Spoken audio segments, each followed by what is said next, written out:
Tonight, we travel to the very edge of the known world, to the wild northern frontier where the Roman Empire meets the mist. We stand watch on Hadrian's wall, so come in from the biting wind. Leave the cold and the darkness outside the heavy wooden gates of the milecastles. You are safe here in the barracks warmed by the hearth. The long watch is over. If you wish to find shelter in this sanctuary, simply subscribe and the gates will always open for you. Take your place by the fire. Now, settle in. The volume for tonight is resting on the commander's table, bound in rough, iron-gray leather, smelling of peat smoke and old pine. Let us unroll the parchment. Simply breathe. Our story begins.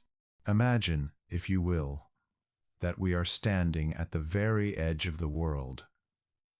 Close your eyes and let the warmth of your room fade away, replaced by a chill that settles deep within your bones. We are traveling back in time, drifting through the currents of history to the year 122. We are far from the golden sun of Rome, far from the marble columns and the scent of warm olives pressing against clay jars. We are in northern Britannia. Here, the air itself feels different. It is heavy, laden with moisture that clings to your skin like a second, ghostly layer of clothing. Take a deep breath. It is the scent of wet earth, of ancient peat bogs that have been marinating under gray skies for thousands of years. It is a sharp, raw smell, mixed with the salt spray carried on the wind from the restless North Sea. The wind here is never silent. It is a constant, low moan, a voice that whispers through the tall, coarse grasses. It rushes over the rolling hills, bending the stalks of heather until they bow in submission. The heather is a sea of muted purple and bruised brown, a carpet that stretches out into the mist, disappearing into a horizon that never seems to fully clear. There is a wildness to this landscape, a sense that the earth here has not been tamed, and perhaps it never wishes to be. Listen to the sound of the rain. It is not the gentle, nurturing shower of the Italian spring. It is a relentless, driving drumming. It taps against the flat stones. It hisses as it falls into the boggy marshes, and it creates a rhythm of solitude. In this place, the sky is a vast, inverted bowl of slate and charcoal, pressing down upon the land. The clouds move fast, pushed by the endless wind, casting racing shadows over the valleys below. When you walk here, the ground is soft and yielding. It squelches beneath your feet, the mud threatening to pull you down, to hold you in its cold embrace. There is moss everywhere, thick and velvety, vibrant green against the black rock. It climbs the trunks of the gnarled, stunted trees that have managed to survive the gales. These trees are not tall and proud. They are twisted, their branches reaching out like skeletal fingers grasping for a fleeting ray of sunlight. This sensory landscape, this world of wind and water and stone, was the canvas upon which an empire tried to paint its authority. But nature here fights back. The mist rolls in without warning, a thick, white blanket that erases the world. One moment you can see the distant crags of a cliff face, and the next you are standing in a void, unable to see your own hands stretched out before you. It is a land of secrets where the silence is heavy and the solitude is absolute. To the Roman mind, this landscape was more than just geography. It represented a profound psychological threshold. They called it the limes. Let that word settle in your mind. Limes. It signifies a boundary, a limit, a path between two worlds. But it was not merely a line drawn on a map of parchment. It was the razor's edge between civilization and chaos, between the known and the unknowable. Picture a Roman soldier standing guard on a wooden watchtower. His sandals are worn, the leather straps dark with dampness. His armor is cold against his chest, the iron biting into his tunic. Behind him lies the empire. Behind him lies order. Behind him are straight roads paved with precision, laws written on stone tablets, baths heated by hypocausts, and the comfort of a society built on structure and hierarchy. Behind him is the light of reason, the grand architecture of the Senate, and the predictable rhythm of city life. But in front of him lies the void. Beyond the limes there is no order. There is only the tangled forest, the unpredictable tribes, the wolves that howl in the twilight, and the gods who do not answer to Jupiter or Mars. The limes was the psychological barrier where the light of Rome and faded into the primordial dark. Imagine the feeling of standing on that edge. It creates a tension in the chest, a primal fear of what lies in the shadows. To be stationed here, at the northernmost frontier, was to be placed at the very lip of the abyss. Every rustle of the leaves in the dark woods beyond could be a deer, or it could be death. Every shift in the fog could reveal nothing, or it could reveal an army of painted warriors emerging from the mist like spirits. The concept of limes is a study in contrast. It is the clash of the straight line against the organic curve. Rome loved the straight line, the gladius sword, the pilum spear, the road, the wall. They imposed geometry upon the earth. But here, in the north, the earth refused to be measured. The rivers meandered, the hills rolled in chaotic waves, and the forests grew in tangled knots. The limes was the attempt to force a straight line onto a curved world. It is a heavy psychological weight to bear. It is the feeling of holding a door shut against a storm. The soldiers felt the isolation seeping into them. They were the guardians of the light, but darkness was vast and patient. They lit their torches at night, small spheres of orange fire crackling against the overwhelming blackness of the barbarian wilderness. That contrast, that tiny spark against the infinite dark, is the essence of the limes. It is fragile, it is defiant, and it is deeply, profoundly lonely. And into this lonely, wind-swept, rain-soaked world walked a man who carried the weight of the entire world on his shoulders. The Emperor Hadrian. History often paints emperors as distant figures, sitting on velvet cushions, far removed from the mud and the blood of the frontier. But Hadrian was different. He was a creature of movement, a restless spirit who believed that to rule the world, one must touch it, smell it, and walk upon it. Picture the scene. It is a dreary morning in that year of 122.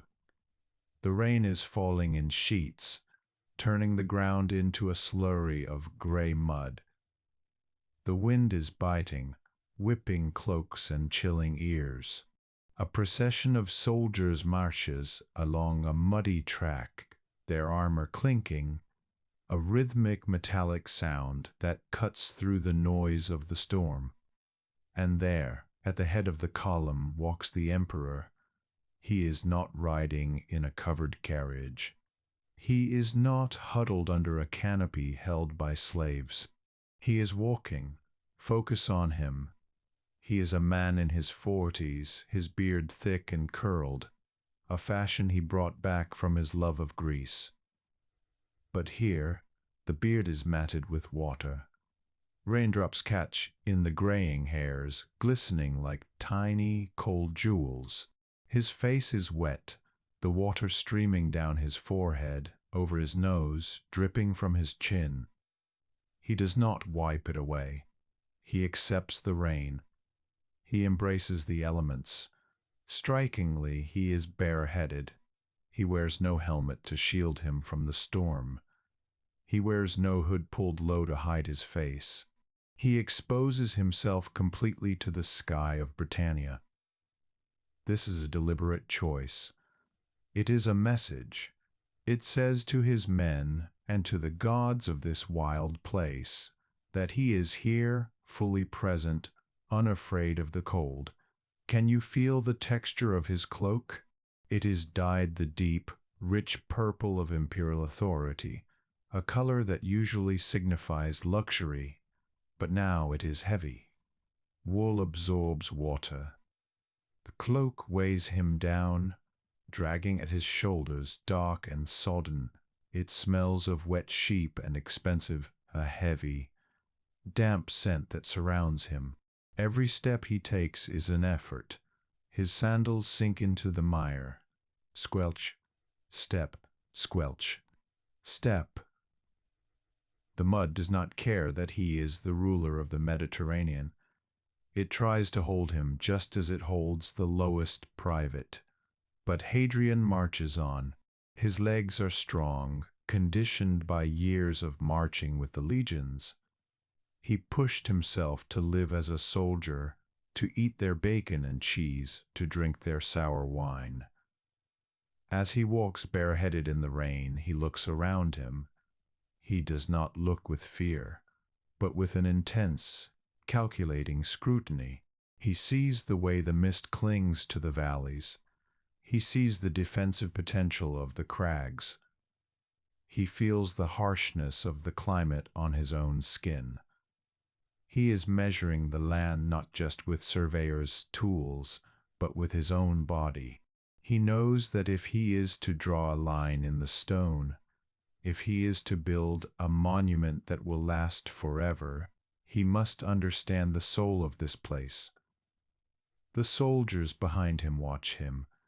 They are cold, they are miserable, they are far from home, but they see their emperor walking in the same mud, soaking in the same rain, his hair plastered to his skull, his eyes bright and alert, and the silence between them is filled with a grudging, deep respect. The sound of their marching feet becomes a singular heartbeat, a rhythmic thudding against the wet earth, driven by the pace of the man in the wet purple cloak. He stops for a moment, looking north. The rain runs into his eyes, but he does not blink. He stares into the gray void beyond the limes. He breathes in the smell of the wet heather and the ozone of the storm. In this moment, surrounded by the sensory overwhelm of northern Britannia, the idea crystallizes in his mind. He will not just conquer this land. He will not just fight the mist. He will build. He will bring the order of stone to the chaos of the wind. He will create a physical manifestation of that psychological line. He takes another step, his sandal splashing into a puddle, shattering the reflection of the gray sky. The emperor walks on, bareheaded, into the history books, the rain washing away the dust of Rome, preparing him for the work of stone that lies ahead. The cold is absolute, but his resolve is a burning fire within. This is the edge of the known world, and he has come to define it.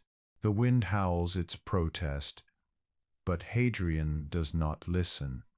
He only hears the future, whispering in the stones beneath his feet. Now, the imperial purple cloak has faded into the mist. The emperor has given his command, his words hanging in the damp air. But a command is merely a breath until it is given form. Now begins the quiet, meticulous work of the mind. Now come the silent architects of empire. Imagine the silence of the hills returning after the marching boots have passed. Into this quietude step the grammatici. These are the land surveyors of Rome. But to call them mere surveyors is to diminish their craft. They are the priests of geometry. They are the men who speak the language of lines and angles in a world that speaks only in curves and chaos. Watch them as they move across the rugged terrain. They do not march in rhythm. They pick their way carefully through the heather and the gorse. Their tunics are tucked high to avoid the mud, revealing legs wrapped in thick wool to ward off the biting chill. They carry with them strange, angular instruments, shapes of wood and bronze, that look alien against the organic rolling backdrop of the moors. The landscape here is a deceptive puzzle. To the untrained eye, it is just hills and valleys, rising and falling like the chest of a sleeping giant. To the grammatici, it is a problem to be solved. They look at a steep ridge and see a gradient. They look at a winding river and calculate the span of a bridge. They are reading the land, stripping away the grass and the moss with their eyes to reveal the skeleton of the earth beneath. Can you feel the cold dampness of the morning air? It settles on their skin, heavy and clinging.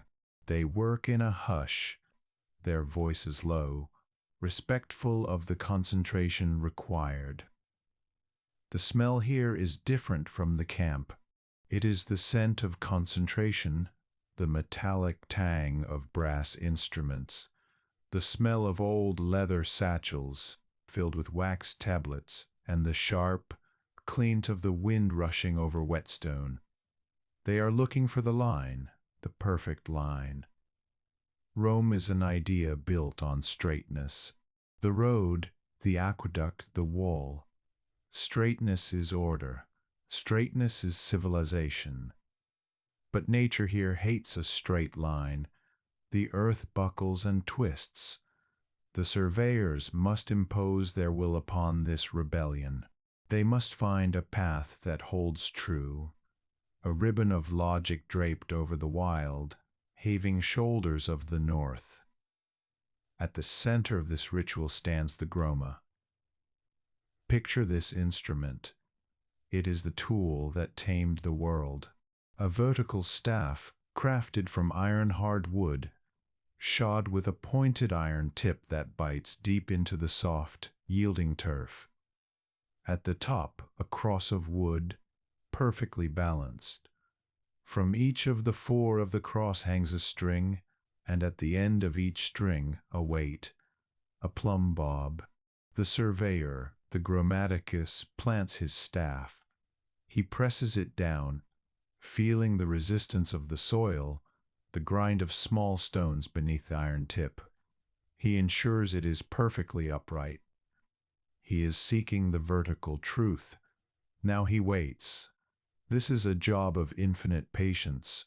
The wind of Britannia is a constant, teasing presence. It catches the strings of the groma.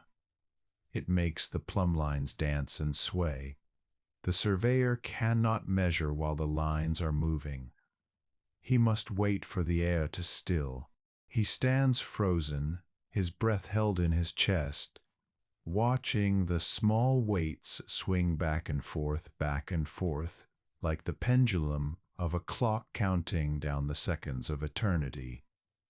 Close your eyes and listen to the sound of that waiting. The creak of the wooden cross, the soft whistle of the wind through the strings, the distant cry of a curlew, the surveyor's heart beating steady. Finally, the wind takes a breath. The strings settle. hang perfectly straight, pointing to the center of the earth. In that fleeting moment of stillness, the grammaticus leans forward. He closes one eye. He peers past one string to align it with the one opposite. He sights along the line, projecting his vision out across the valley. He signals to his assistant, a small figure in the distance holding a ranging pole. Left, he signals with a subtle wave of his hand. A little more, the assistant shifts the pole. Stop! The pole plants into the earth. The line is drawn. An invisible thread of order has been stitched into the chaos of the landscape.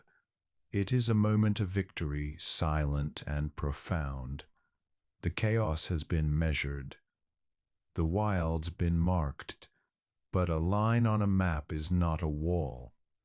To turn that vision into reality requires substance. It requires the bones of the earth itself. It requires stone. From the quiet concentration of the surveyor to the brutal, rhythmic sensory overload of the quarry. The wall was not built of bricks baked in the sun. It was built of the land itself. In this part of the world, the earth is armored with a rock known as the windsill. This is not soft limestone. It is hard, dark, and unforgiving.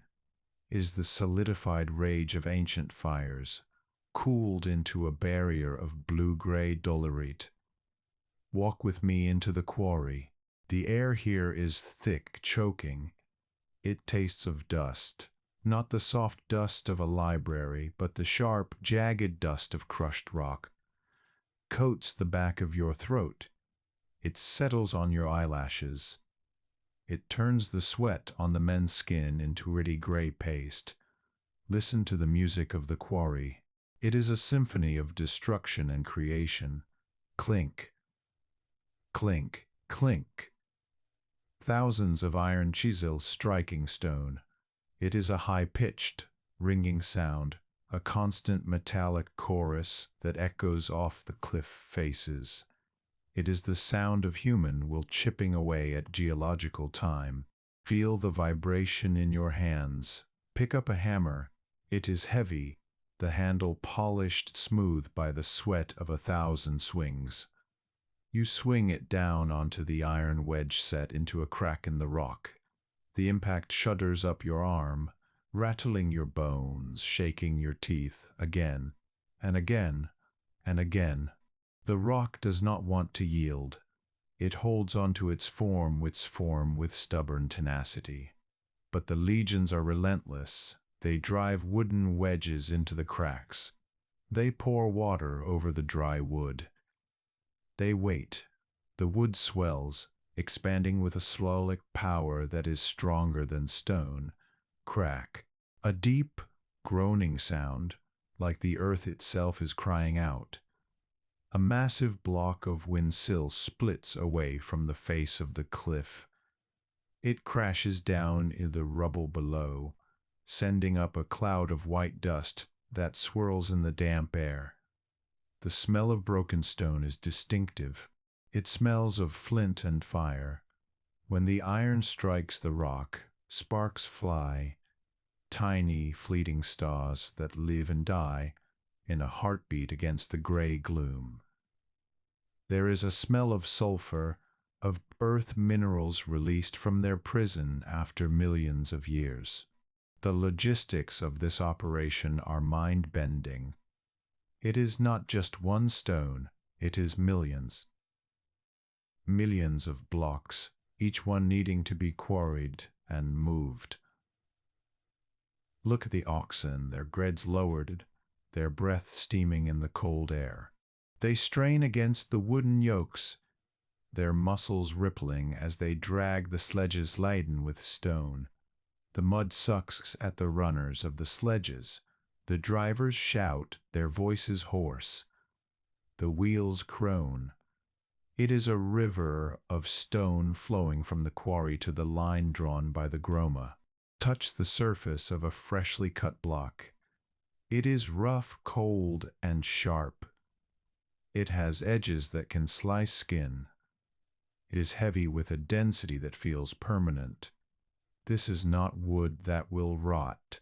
This is not mud that will wash away. This is forever. The soldiers working the quarry are not just laborers. They are craftsmen of endurance. Their hands are scarred, their fingernails black with bruises.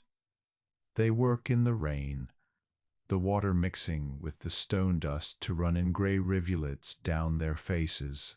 They work in the wind that whips the grit into their eyes. But there is a rhythm to it, a trance-like state. The swing of the hammer becomes hectic. The mind drifts. In the repetition of the strike, there is a strange kind of peace. The world narrows down to the point of the chisel, the grain of the rock, the next blow. This is the architect's vision made manifest. It starts with the silent man peering through the strings of the groma, finding the line in the mist. It ends with the sweating soldier, breaking the spine of the earth to build monument that will stand when they are all dust. The line is drawn, the stone is cut, the pieces are ready. The great assembly is about to begin. We have listened to the silence of the surveyor's line, and we have felt the brutal shudder of the quarry. Now we move to the place where the earth is being remade.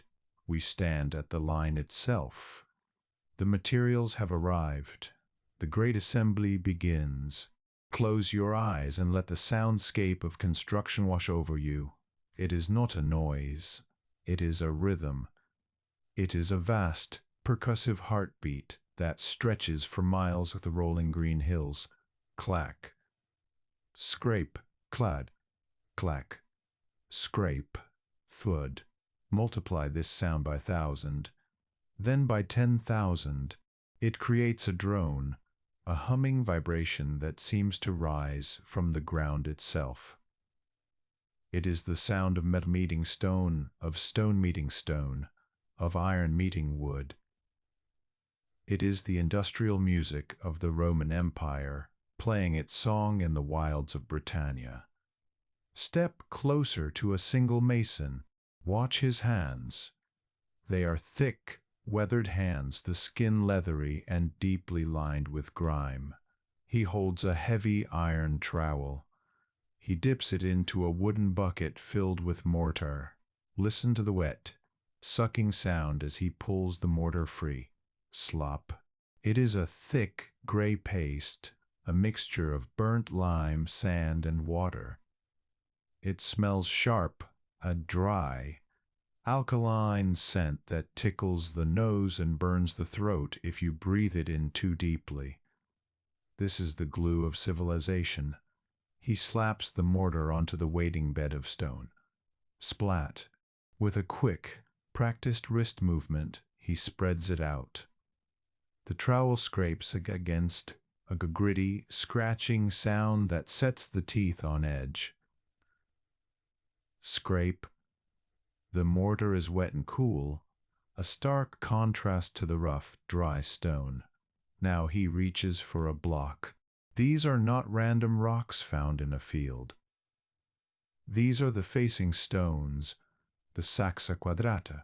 They have cut to a standard size, roughly hand-sized, manageable but heavy. He lifts the stone. He can feel its density, its cold weight pulling at his forearm muscles. He places it onto the bed of wet mortar. He does not just drop it, he sets it, he wiggles it. He taps it with the handle of his trowel. Tap. Tap. He is listening for the sound that tells him it is solid. A hollow sound means air pockets. A hollow sound means weakness. He wants a dull, flat thud. That is the sound of permanence. Once the stone is set, he strikes the excess mortar from the joint with the edge of his trowel. Slice. The line must be clean. Now pull back. Look down the line, to your left and to your right, as far as your eye can see through the misty air. This same act she did. Men are bending, lifting, tapping. It is a hypnotic dance. The repetition lulls the mind. Lift, lift, set, tap, lift. Spread, set. The air here is filled with dust. It hangs in the sunbeams when the clouds break, dancing like tiny, suspended diamonds. It coats everything. The grass near the wall is turn-gray. The tunics of the men are stiff with it. It settles in the creases of their necks and the corners of their eyes. When they lick their lips, they taste the wall. It tastes of chalk and ancient earth. Who are these builders? Look closely at them. They are not slaves. They are not local laborers forced into service. They are the legionaries of Rome.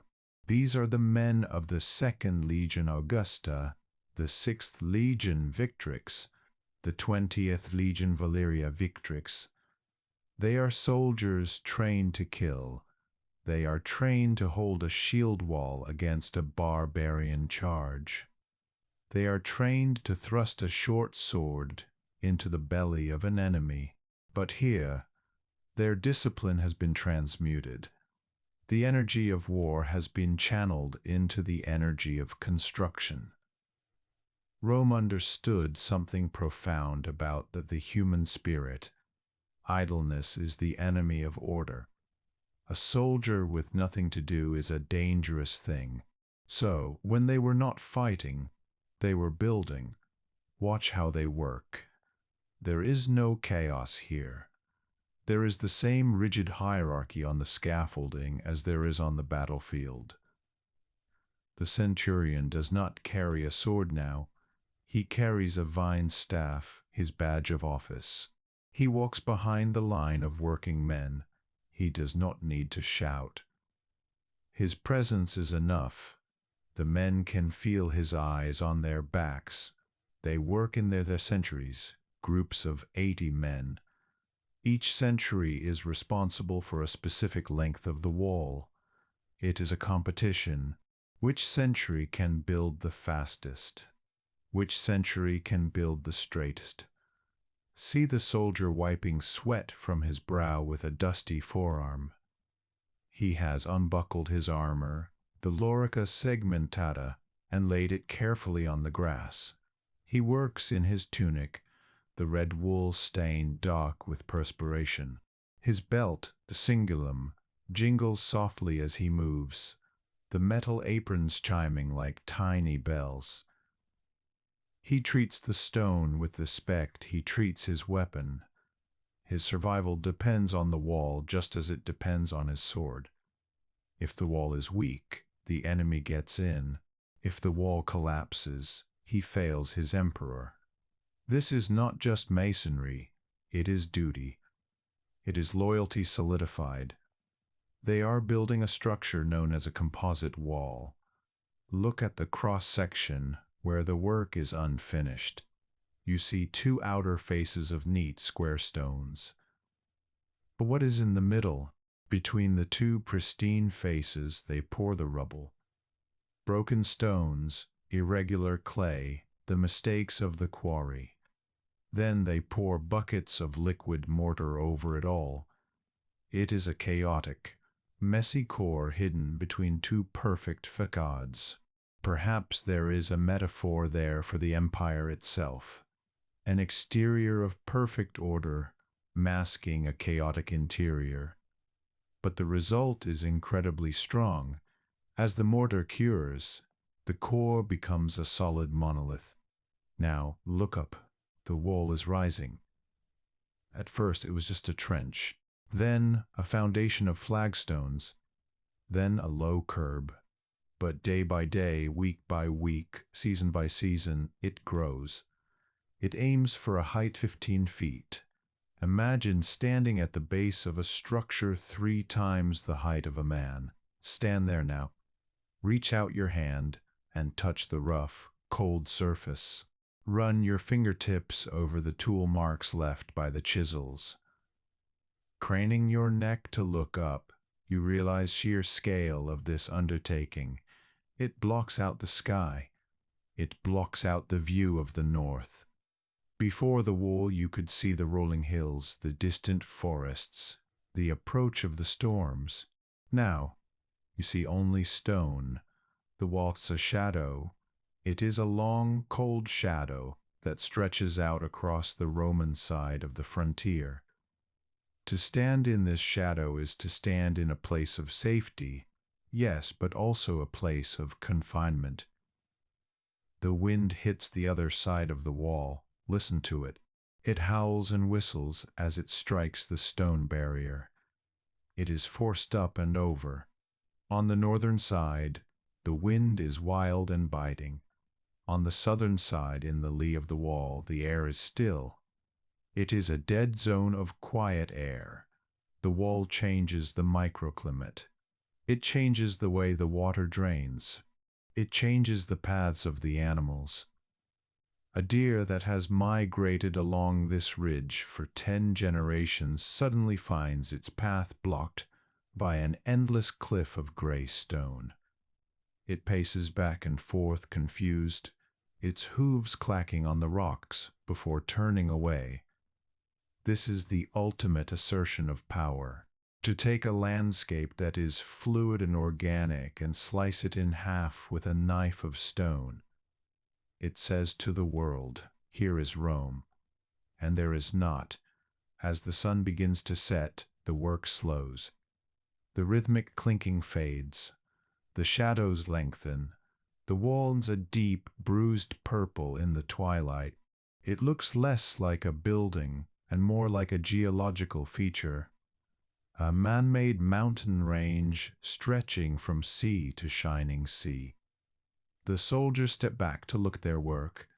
They are covered in gray dust, looking like statues themselves. Their muscles ache.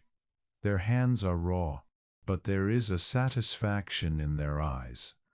They have taken the chaos of the quarry and ordered it. They have turned the fluid mud into rigid stone. They wash their tools in buckets. The sound of splashing water replaces the sound of hammers. They speak in low voices, their Latin mingling with the whispers of the wind. They talk of supper, of letters from home, of the cold night ahead. But the wall remains, silent, watchful. A spine of stone overlaid on the spine of the land. It waits for the night, a gray sentinel that never sleeps, holding back the dark with its sheer, cold mass. The mist begins to roll in, curling the base of the stones, softening the hard edges, trying to reclaim the land. But the stone does not yield. It stands, it endures. The wind has been your companion for hours. It has pulled at your cloak, stung your eyes, and whispered threats of the coming winter into your frozen ears. You have walked the length of the wall, that gray ribbon of stone cutting through the green emptiness. You are small, and the landscape is vast. The exposure is absolute. But then, ahead, you see it, a disruption in the line, a swelling of the stone, a shape that promises enclosure. It is a milecastle. Every Roman mile, measured out with the ruthless precision of the empire, 1,000 paces, there sits a fortress in miniature. It is not a city. It is not a great fort like Vercovicium. It is a small, rectangular box of order, a stone punctuation mark in the long sentence of the frontier. Approach the gate. It is made of heavy oak, darkened by rain and age. The wood is rough, the grain raised like veins on an old hand. Iron bands reinforce it, cold and rusted, studded with rivets as big as your thumb. You reach out and push. The gate is heavy, resists you. You have to put your shoulder into it. feeling the solid mass of the timber against your body. With a groan of hinges that have not been oiled in weeks, it swings open. You step through the archway, and suddenly, the world changes. It does not fade, it is cut off. The high stone walls of the milecastle act as a shield, breaking the gale that sweeps down from the Arctic. You are now standing in the courtyard. Above you, the sky is still a racing turmoil of gray clouds. Down here, at ground level, the air is still. It is a pocket of calm, a dead zone of quiet. Take a moment to feel that transition. Your shoulders drop, the tension that you'd in your neck, bracing against the cold blasts, begins to unravel. You are inside. The walls here are thick, incredibly thick. Place your palm flat against the inner stonework. It is damp, yes, and cold to the touch, but it feels immovable. These walls were built to withstand battering rams, and so the wind is nothing to them. They offer a deep, psychological embrace. Outside you're a speck on the moorland, vulnerable to every predator and every storm. Inside you are held. You are contained. You are safe. The courtyard is paved with stone flags, worn smooth by the hobnailed boots of 1,000 sentries. Puddles of rainwater reflect the torches that are beginning to be lit as the evening gloom settles. Flickers, warm and orange, dancing on the wet stone. It is a golden counterpoint to the endless blue-gray of the twilight. To your left and right are the barracks. Small, squat buildings with low roofs. They look like crouching animals, huddled against the wall for warmth. From the small windows a soft glow spills out, staining the darkness. Let us go inside. Push aside the heavy leather curtain that hangs over the doorway. It is stiff with grease and smoke, a barrier against the drafts. You duck your head and step over the threshold. The heat hits you like a physical blow. It is a thick, tangible heat. It wraps around you, pressing against your cold face, seeping into your damp woolen tunic. After the biting chill of the wall, this sudden warmth makes your skin go. It makes your fingers ash as the blood begins to return to the tips. The source of this comfort is the hearth. It is the heart of the room, the altar at which these soldiers worship every night. It is a simple stone circle in the center of the floor, or perhaps a large fireplace built into the wall. A fire is roaring there, not a polite, decorative fire, but a working fire. Logs of pine and oak are stacked high, consumed by hungry yellow flames. Listen to the sound. Crackle. Hiss. The sap in the wood boils and explodes, sending tiny sparks shooting up into the blackened thatcher tiles of the roof. The fire breathes. It creates a draft that pulls the stale air up and out, keeping the room alive. The light is low and shifting. There are no bright lamps here, only the dancing illumination of the flames. It casts long, wavering shadows against the rough stone walls. The shadows of the soldiers sitting on their benches stretch and twist, turning them into giants. The room is small, intimate. It is crowded with the paraphernalia. Shields are stacked in the corner, the painted wood gleaming dully in the firelight. Spears lean against the wall like resting sentinels. Wet cloaks hang from pegs near the fire, steam rising from the damp wool as it dries. The smell of wet wool is pungent, and unmistakably the scent of a barracks. But beneath that smell, there is something else, something better. Close your eyes and inhale, deeply. It is smell of survival. It is the smell of dinner. On the iron trivet that straddles the fire, a large bronze cauldron is bubbling, the liquid inside viscous and bubbling with a slow, heavy rhythm. Bloop. This is pulse, the soldier's stew, the fuel of the empire. It is not fancy food. It is grain porridge made from spelt or wheat, boiled until it is a dense, creamy mash. Tonight they have added flavor. Can you smell it? It is sharp and pungent, cutting through the smoky air. It makes your mouth water instantly. There is onion, too, sweet and boiled down until it dissolves on the tongue. And there is bacon, salted pork, preserved in barrels, now chopped to chunks and thrown into the pot. The fat has rendered out, creating a golden sheen on the surface of the stew. The smell of the salty, smoky meat is rich and heavy. It promises to fill the empty hollow in your stomach. It promises energy. A soldier leans forward and starts with a large wooden. The spoon scrapes against the bottom of the bronze cauldron. Scrape, swirl. He lifts the spoon, and the thick mixture drops back heavy plop.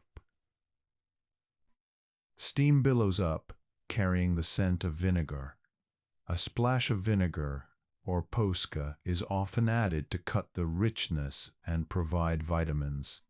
That sharp, acidic tang hangs in the air, balancing the heavy fat. On the flat stones surrounding the fire, bread is baking. These are not light, fluffy loaves. They are flatbreads, dense discs of dough from milled flour and water. They sizzle slightly as they cook on the hot stone. The smell of toasting grain is one of the oldest, most comforting smells in human history. It speaks of harvest, of home, of a full belly. The crust is browning, turning a dark, nutty color. Every now and then, a soldier flips one over with a stick. The heat from the stone rises, carrying the aroma of warm yeast and scorched flour. Imagine sitting there, on a wooden bench polished smooth by years of use. You stretch your legs out toward the fire.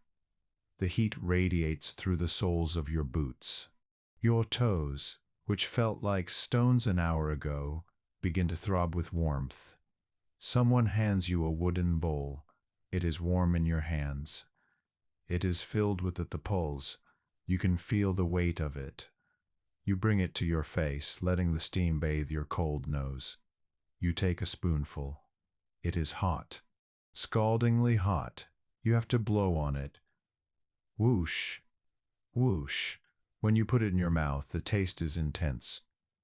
The saltiness of the pork, the creaminess of the grain, the bite of the vinegar. It coats your tongue. It slides down your throat, a river of heat that warms you from the inside out. It is not gourmet dining. But here, in this stone box at the edge of the world, while the wind howls outside the walls like a banished spirit, it tastes like the finest meal in Rome. The room is filled with the sounds of eating, the clinking of spoons against bowls, the tearing of bread, the satisfied sighs of men finally resting. There is little talk. The wind outside and the fire inside are the only conversation partners needed. In this small space, humanity is condensed. Outside is the void, the unknown, the cold. Inside is the hearth, the food, the brotherhood. The milecastle is more than a fort. It is a sanctuary. It is a tiny, stubborn point of light and warmth in a universe of dun cold. As you finish your bowl, scraping the last of the grain with a piece of crust, you lean back against the warm stone wall. Your eyelids grow heavy. The rhythmic crackle of the fire is a lullaby. The smell of the smoke and the food is as a blanket. For the first time all day, you are not fighting the elements. You are simply existing, safe within the stone womb of the empire. We have walked the wall, we have shivered in the milecastles, and we have felt the stone. Now let us turn our backs to the biting north wind and look inward. Let us journey to Vindolanda. This is not just a line of defense. It is a world. If you were to walk out of the heavy timber gates of the fort proper, you would not step immediately in the empty wilderness. No. You would step into the chaos, the noise, and the vibrant life of the vicus. The vicus is the shadow city. It is the settlement that clings to the skirts of the military base like barnacles on a ship's hull. It is a sprawling, unplanned collection of wattle and daub huts, timber shacks, and narrow, twisting alleyways. While the fort inside is a grid of rigid military discipline, the vicus outside is organic and deeply human. Close your eyes and let the smell hit you. It is a complex, overpowering perfume. It smells of unwashed bodies, yes, but also of life. There is the sharp, acrid scent of urine from the tanneries, where leather is being cured to make tents and shoes. There is the heavy, sweet smoke of roasting meat from the street vendors selling sausages and spiced pork to off-duty soldiers. There is the smell of wet dog, of hay, of spilled ale, and of the omnipresent mud. The mud here is churned into a thick, dark paste by thousands of feet. Listen to the sound of the street. It is a cacophony. Inside the fort there is silence and orders. Here there is haggling. Buy this. Best wool in Britannia. Too expensive. The voices are not just speaking Latin. Listen closely.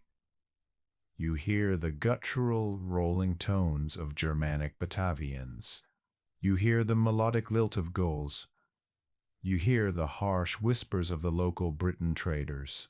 You might even hear the distant, musical cadence of a Syrian archer bargaining for a pot of honey. It is a tower of Babel, built timber and thatch on the edge of the world. Walking through these narrow streets, your shoulder brushes against rough wool cloaks. You see women carrying baskets of laundry down to the river.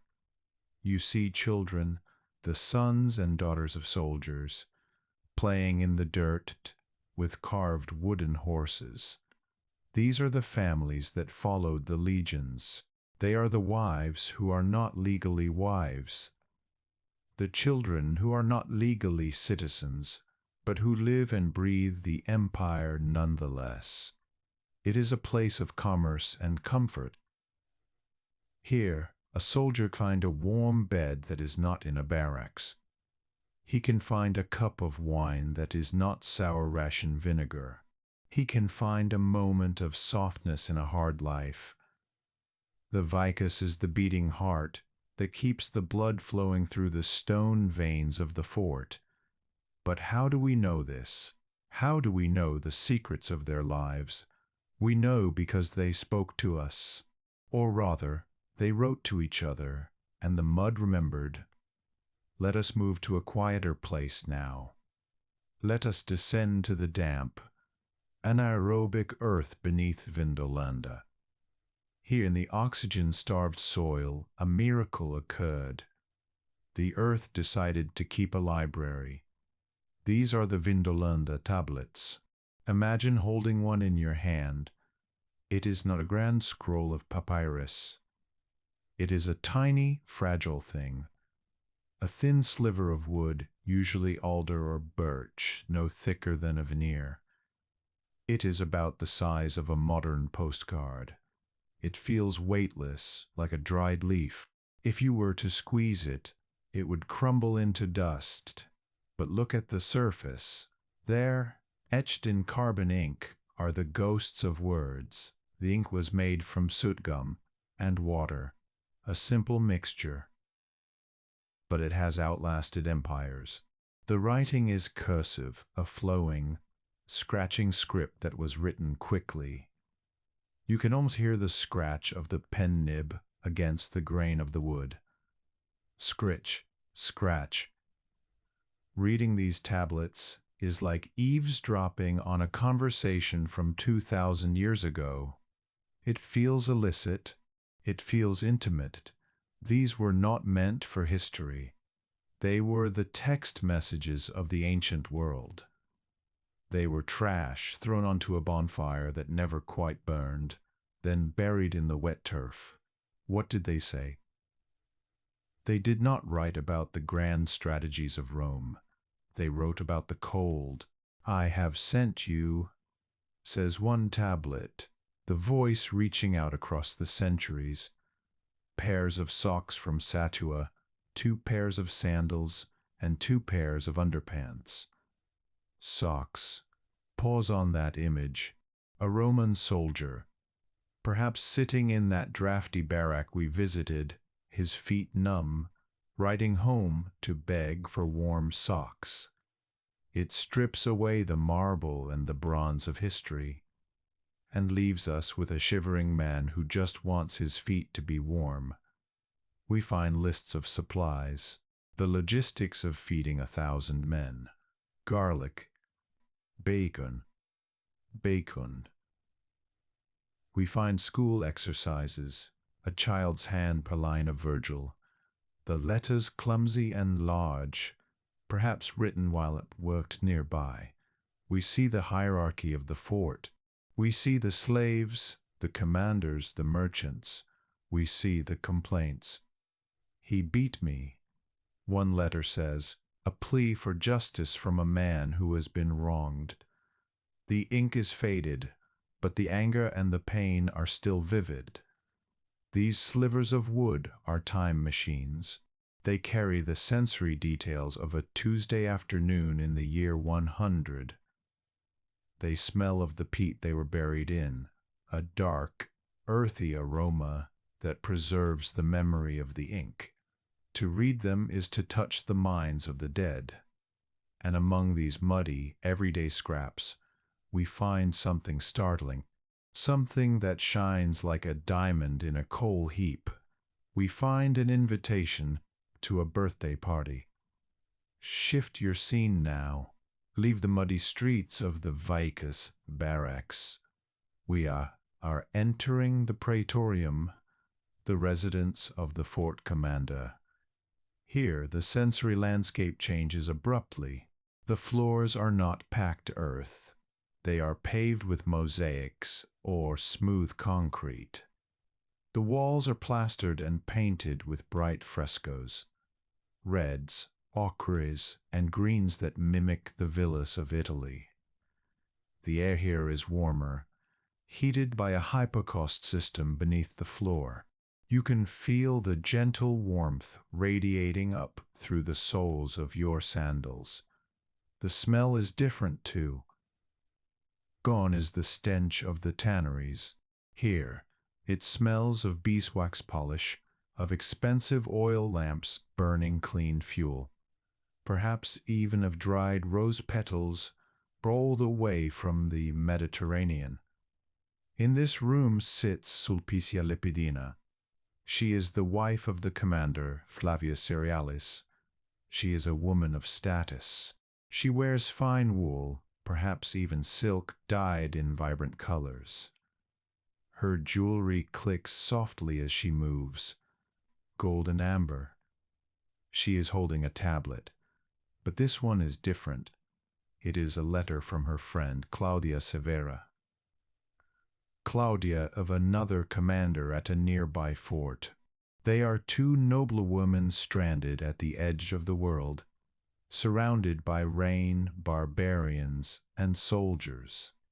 They cling to each other and to the rituals of civilization to keep the darkness at bay.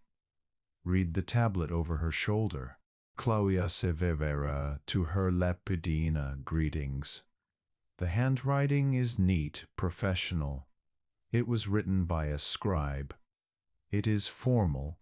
On the third day before the Ides of September, sister, for the day of the celebration of my birthday, I give you a warm invitation to make sure that you come to us, to make the day more enjoyable for me by your arrival.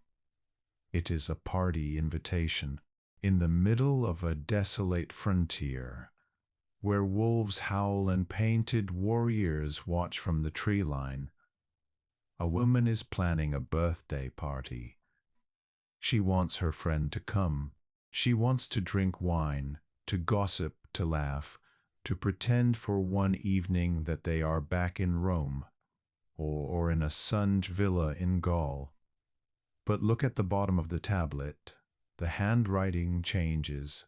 The scribe stops writing.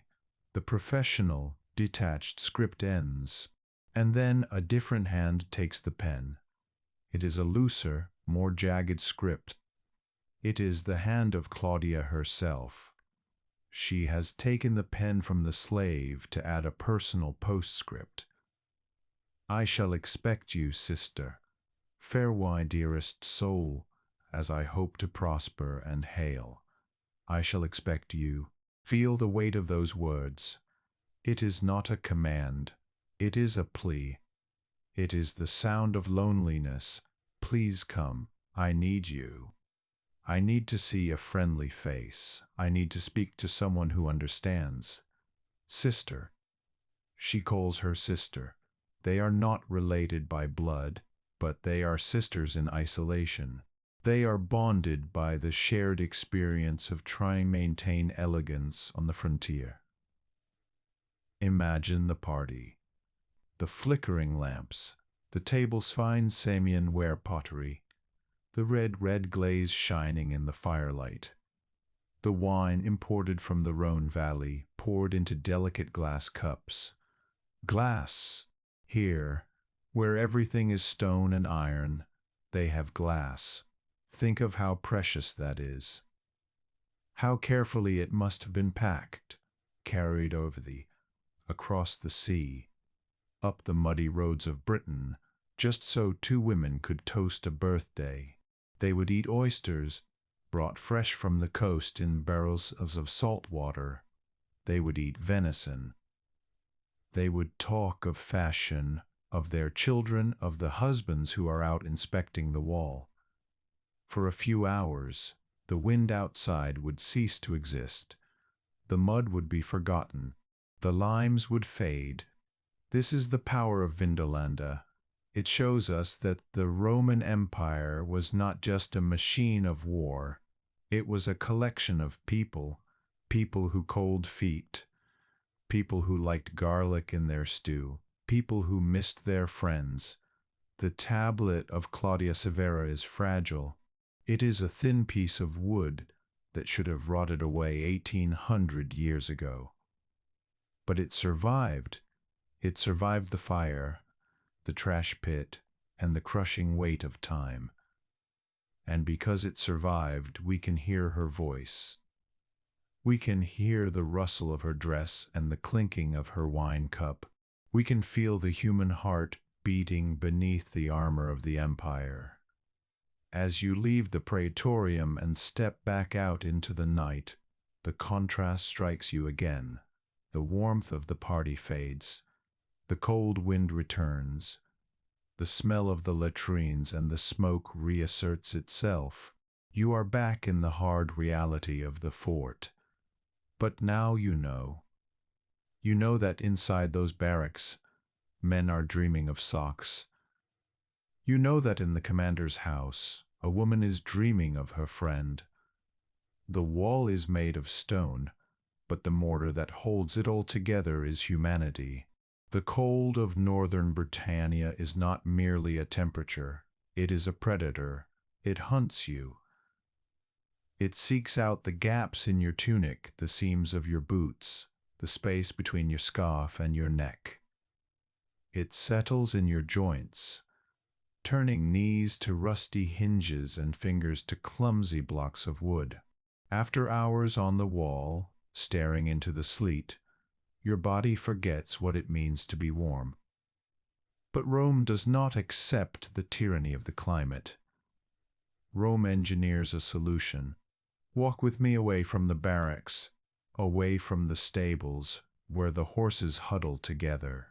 Ahead, you see a building that seems to be breathing. From small vents in the tiled roof, plumes of white steam rise lazily into the gray sky.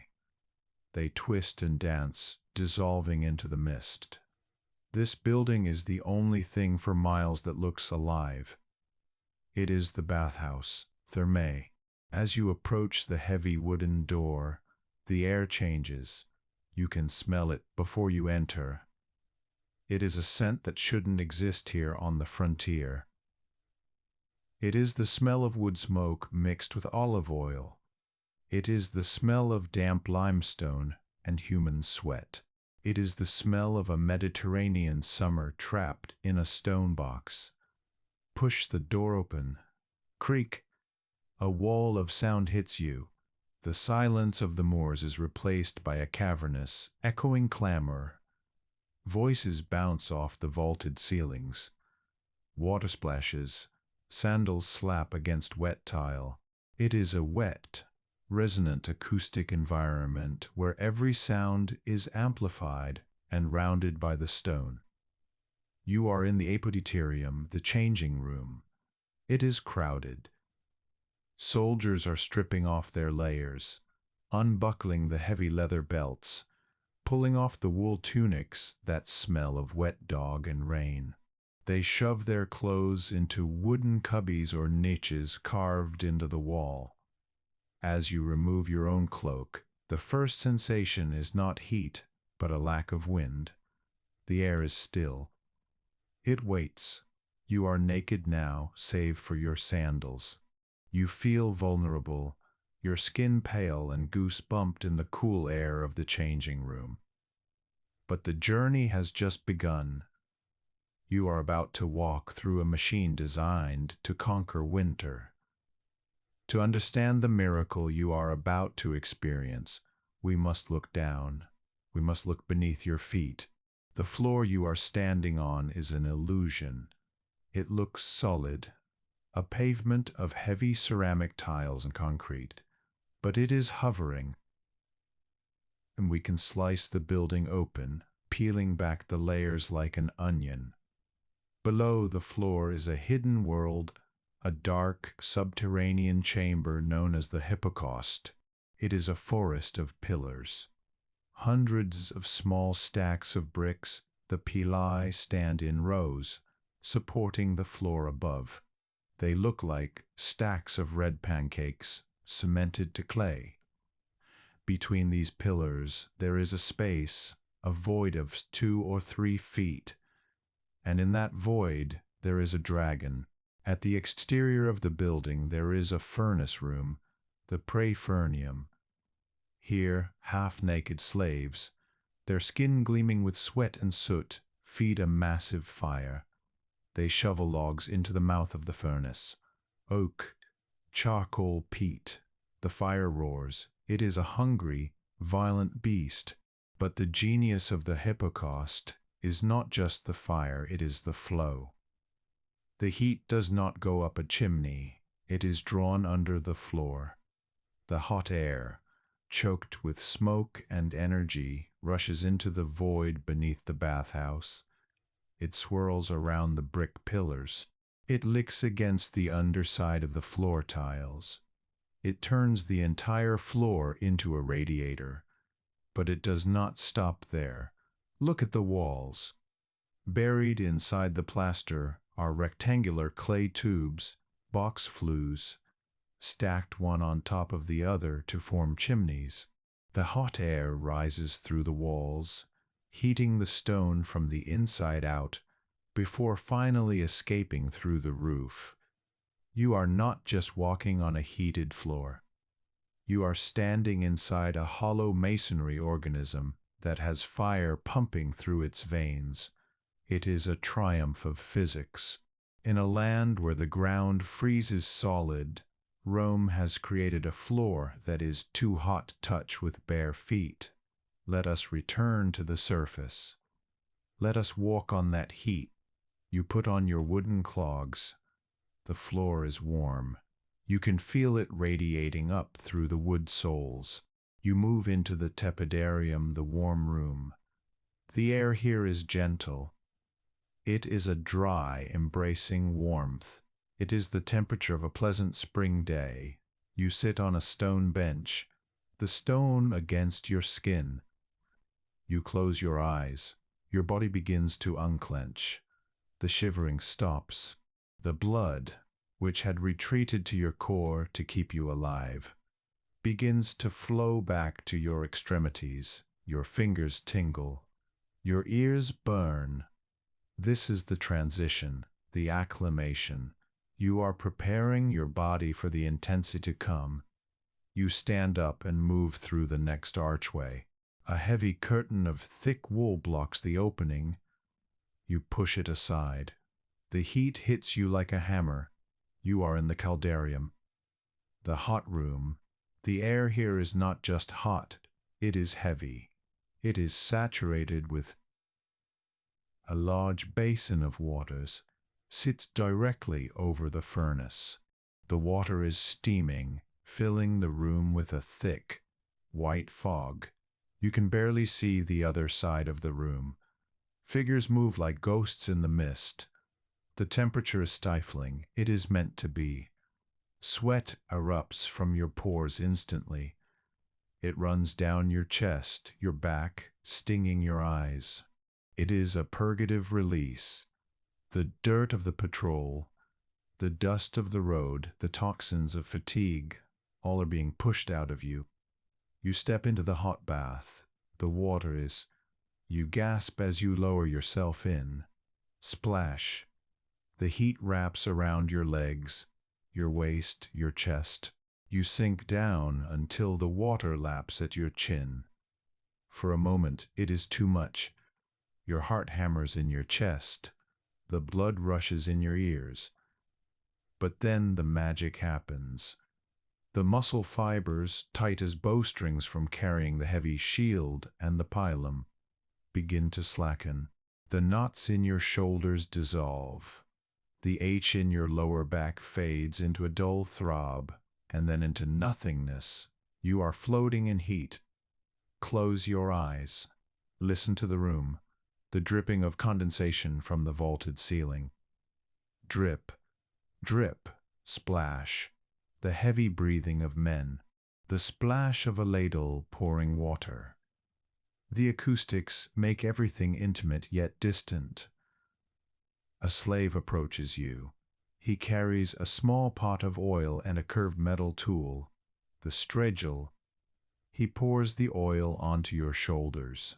It is olive oil, thick and golden, scented with lavender or rosemary to mask the smell of the unwashed bodies. He rubs it into your skin.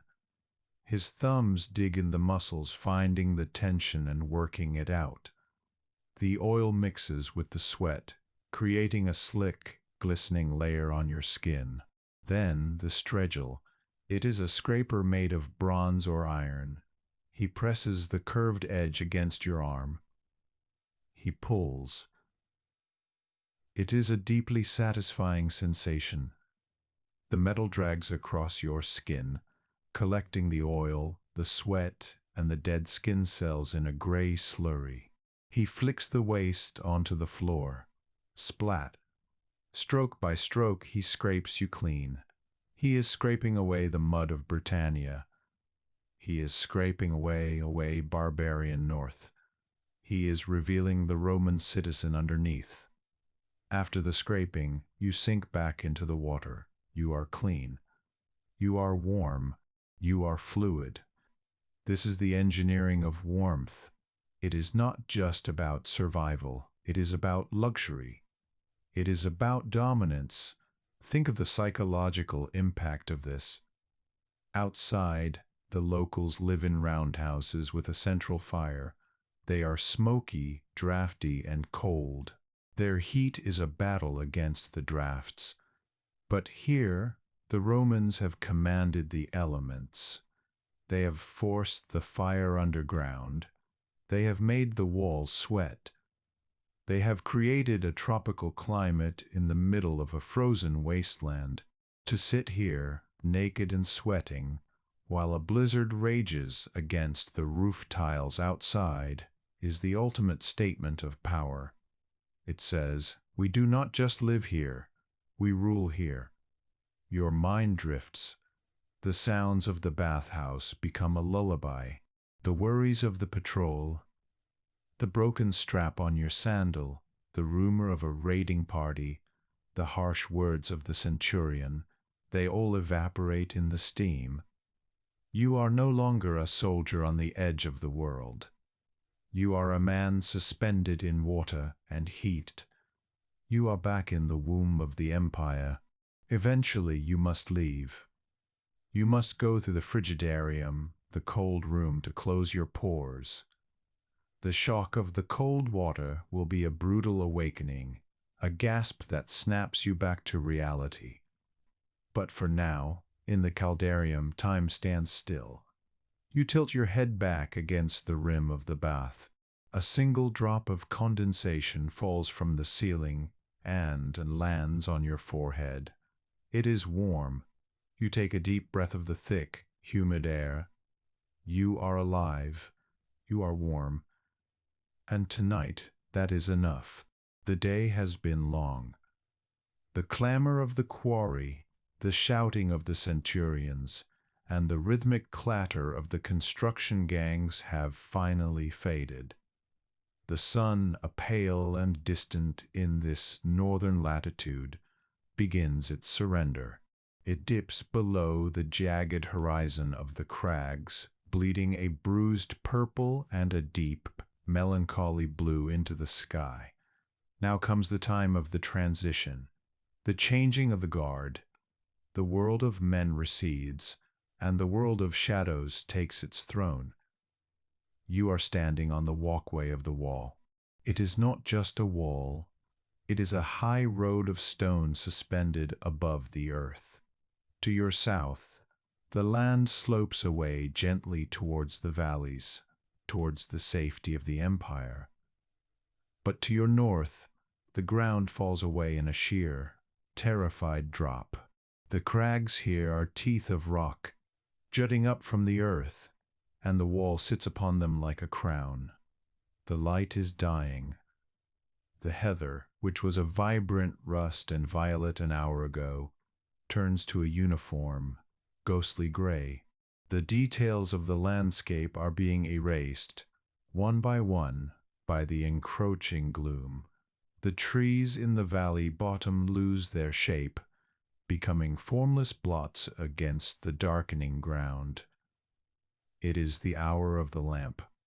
Watch the hands of the soldier next to you. He is preparing for the long vigil. He reaches into a leather pouch at his belt.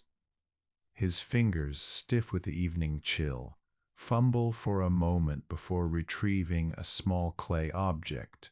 It is a simple thing. An oil lamp. It fits in the palm of his hand. It is terracotta, unglazed, the color of dried earth.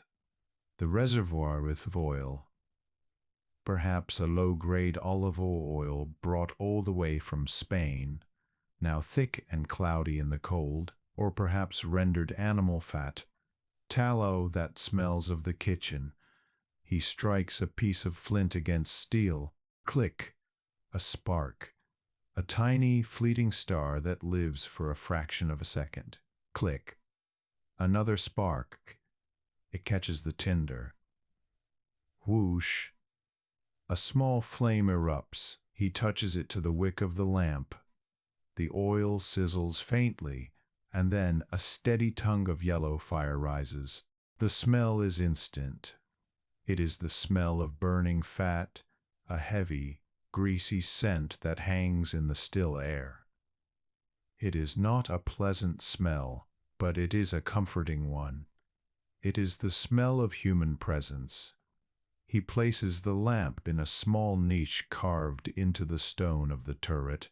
The flame flutters in the draught, casting wild, dancing shadows against the masonry.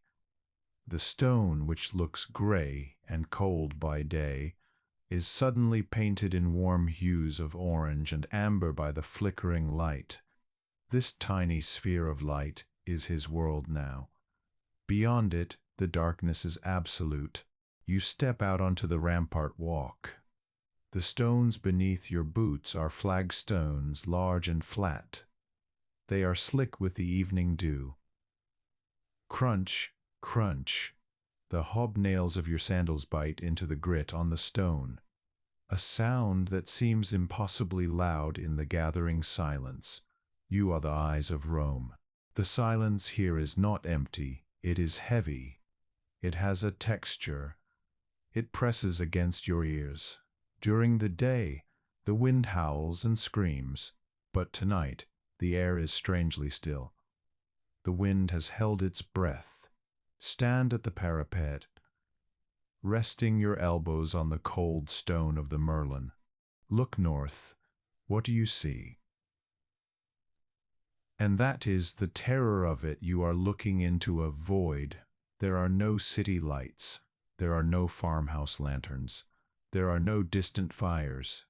There is only a vast, oceanic darkness that stretches from the foot of the wall to the end of the world. Somewhere out there, in that black ocean, are the forests. Somewhere are the bogs. Somewhere are the tribes, the painted men who move like smoke.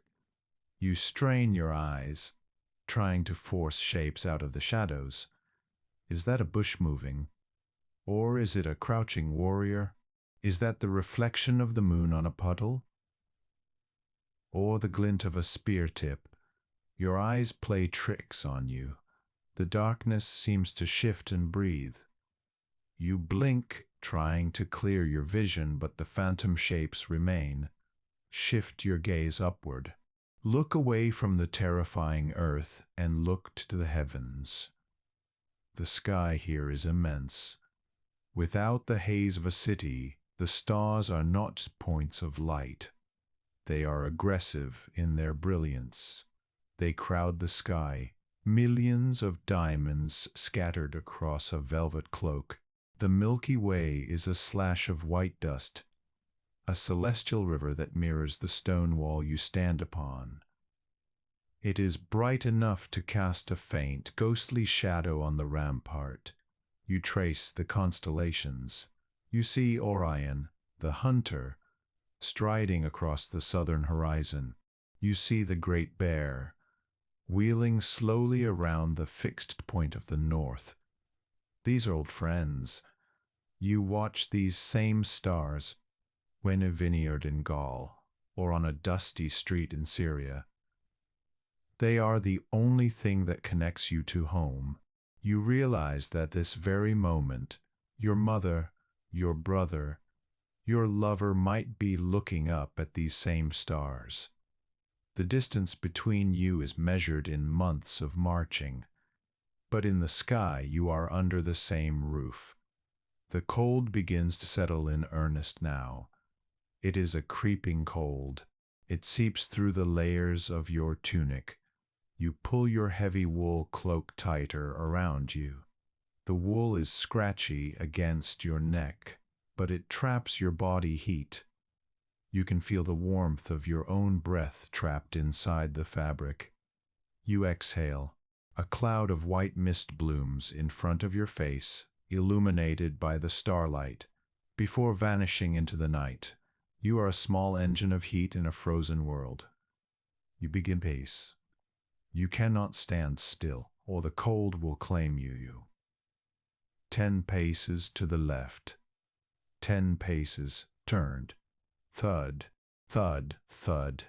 The rhythm of your walk becomes a meditation. You are walking the edge of a blade. To your right is civilization, law, bathhouses, writing. To your left is the wild. Wolves, wolves. The unknown. You stop again at the crenellation. You run your hand over the stone. It is rough, pitted limestone. It is cold, draining the heat from your palm. But it is solid. It is unmistakably, unshakably solid. 'Tis the stone shield. Feel the thickness of it. 5 feet deep. It is not just a pile of rocks. It is a marvel of engineering, a composite beast of dressed stone and rubble core, bound together by that iron-hard mortar. It is a physical manifestation of the Emperor's will.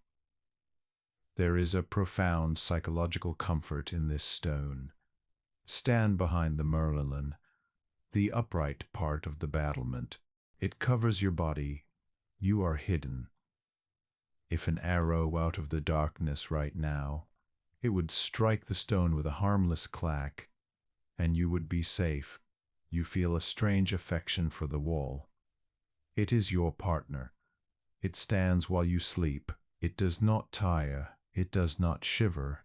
It takes the beatings of the rain and the wind so that the lands behind it do not have to. Lean your back against the stone. Feel its unyielding support. Behind you, down in the valley, you'd see the faint, warm glow of the fort at Housesteads or Vindolanda. You can imagine the soldiers there, sleeping in their bunks, warm and safe. They are sleeping because you are waking. They are safe because you are standing here, and because this stone is standing here. There is a sense of ownership. This is your wall. For these 4 hours of the watch, you are the guardian of the gate. A sound breaks the silence, a scuff of a boot on stone, a soft jingle. You tense. Your hand goes instantly to the hilt of your gladius. The cold wood of the handle is familiar. You peer into the gloom along the walkway. Sentinel, a voice whispers. It is the relief. It is a decurion making his rounds. All is quiet, you whisper back. The sound of your own voice startles you. It sounds hoarse, unused. He nods. The light from his lantern swings, briefly illuminating his face, young, tired, cold, just like you. Then he moves on, a floating orb of light drifting away down the long stone ribbon. You are alone again. But the fear has receded. You look out at the north again. The darkness come. You are standing on the greatest work of man. You are the tip of the spear. You are the stone. And as long as you stand, the lights in the valley behind you will not go out. The wall is the shield, and the soldiers are the sword, but a sword cannot strike if the arm that wields it is withered. We have looked at the stone and the stars. Now we must look to the road. We must look to the south, to the artery of life that pulses through the bleak landscape. The survival of the frontier does not begin at the battlements. It begins hundreds of miles away on the sunbucks of London, or in the rolling fields of Gaul. It ends here, on the muddy track known as the Stanigate, the stone road. Listen. Before you see them, you hear them. Kriaak. It is a low, tortured groan. It is the sound of ungreased wooden axles turning under immense weight, grinding complaint that echoes off the valley walls. Splud. Splud. Splat. This is the heavy, plodding cadence of the oxen. Emerging from the mist, they appear. A long train of carts, winding their way up the hill toward the fort. These are not the swift chariots of the arena. These are the workhorses of logistics. Boxy structures of oak, their wheels rimmed with iron that cuts deep ruts into the soft road. Look at the oxen. They are massive beasts, their coats matted with mud and winter fur. Their heads hang low, swaying with every step. Steam jets from their nostrils in rhythmic puffs. white clouds that vanish instantly in the cold air. Their eyes are dark, liquid pools of patience. They do not hurry. They do not know urgency. They only know the yoke. The drivers walk beside them, coaxing them with low whistles and the occasional tap of a long hazel switch. The drivers are covered in the dust of the journey. They look exhausted. They have walked from Corbridge, perhaps even from York, sleeping under the carts, eating cold porridge, fighting the mud every inch of the way. As the convoy approaches the fort gates, a ripple of energy goes through the garrison. The sentries straighten up. Men emerge from the workshops. This is not just a delivery, it is a lifeline. The carts rumble through the gateway, the iron wheels clattering loudly on the paving stones of the Via Principalis. They come to a halt in the central square. The oxen blow out a long, shuddering breath and stand still, steam rising from their broad backs. Now begins the ritual of the unpacking. This is a sensory feast. It is the moment when the textures and smells of the Mediterranean are spilled out onto the grey stones of the north. First, the oil. The soldiers lower the heavy amphorae from the carts. These are large, two-handled clay jars. They are rough to the touch. The terracotta coarse and cool. They are sealed with pine pitch and a stopper of cork pottery. Watch a quartermaster pry open a seal. Crack. The scent hits you instantly. It is the smell of the sun. It is the smell of olive groves in Spain, of dry earth and cicadas buzzing in the heat. It is a thick, green-gold smell, olive oil. To a man who has spent 6 months smelling nothing but peat smoke and wet wool, this smell is intoxicating. It is the smell of civilization. It is food. It is fuel for the lamps. It is soap for the bathhouse. It is medicine. Tilt the jar. The liquid pours out in a heavy, viscous stream. Gloop. It catches the weak northern light and turns it into liquid gold. It settles into the storage vats with a heavy, oily silence. Next, the wool. Great bales of it, bound tightly with rough hemp rope. These are not the finished tunics. This raw material, or perhaps blankets woven in the south. Cut the rope. Snap. The bale expands, breathing in the air. Bury your hands in it. It is thick and greasy. It still holds the lanolin, the natural oil of the sheep. It leaves a film on your fingers. It smells of the flock, a musky animal scent that is deeply comforting. It is not soft like silk. It is scratchy, resilient, and honest. It is the texture of warmth. The soldiers run their hands over it, testing the weave. They know that this scratchy fabric is the only thing standing between them and the frostbite that turns toes black. They treat it with reverence, and then the pottery. Carefully, so carefully the crates are opened. They are packed with straw, dry and yellow, smelling of a summer harvest long gone. The straw is pulled away to reveal flashes of brilliant, glossy red. Samian ware, pippa bowl. It is light, surprisingly so. The surface is smooth as glass, a stark contrast to the rough amphorae. It is a vibrant, cheerful red, the color of terra sigillata. Run over the rim. It is perfect. Some of the bowls have decorations raised in relief, hunting scenes, gods and goddesses, vines and grapes. A soldier traces the figure of a lion with a calloused finger. For a moment, he is touching a piece of art. The sound of the unpacking is a chaotic music. The the clinking of the red bowls, ting, ting, as they are stacked, the rustle of the straw, the heavy thud of the wool bales being thrown onto shoulders, the slosh of the oil.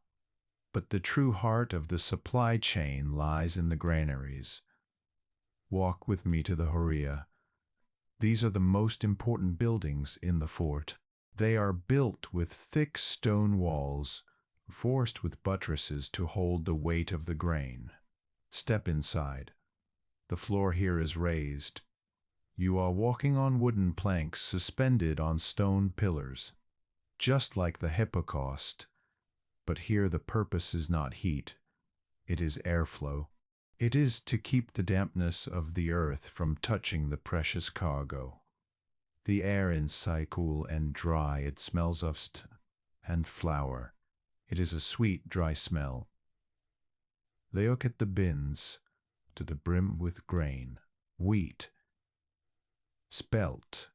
Run your hand through the grain. It flows like water, a river of hard, golden kernels. The sound of dry grain shifting is a whisper of safety. This is the quiet comfort of the frontier. It is not a comfort of soft beds or warm fires, though those matter. It is the primal, deep-seated comfort of knowing that you will not starve. Winter in the north is a siege. The snow will come, drifting high against the walls. The roads will vanish. The carts will stop coming. The world will shrink down to the four walls of the fort. But when you stand in the granary, surrounded by tons of grain, you feel a profound sense of peace. You look at the sacks of bacon hanging from the rafters. You look at the jars of oil lined up like soldiers. You look at the stacks of new wool blankets. It is a fortress within a fortress. The wall keeps out the barbarians, but the granary keeps out the hunger. The quartermaster marks his waxed with a stylus. Scratch, he is counting. He is calculating. Enough for 100 days. Enough for 200. He nods, satisfied. He blows out a breath, and his shoulders relax. Outside, the wind is picking up again, whistling through the empty arches of the gate. The oxen are being led to the stables to be fed and watered. The empty carts sit in the mud, their job done. But in storehouses there is a stillness. It is the silence of preparedness. It is the feeling of a squirrel who has filled its nest with nuts. It is the assurance that no matter how hard the wind blows, no matter how deep the snow falls, the empire has provided. You walk out of the granary, and the smell of the grain clings to your tunic. You feel heavier, grounded. You look a gray sky with a new defiance. Let the winter come. We are ready. We have the wool to clothe us. We have the oil to light our darkness, and we have the grain to sustain us until the sun returns. We have lived in the moment of the build, the moment of the watch, and the moment of the meal. But the wall does not live in moments. It lives in eras. It lives in cycles.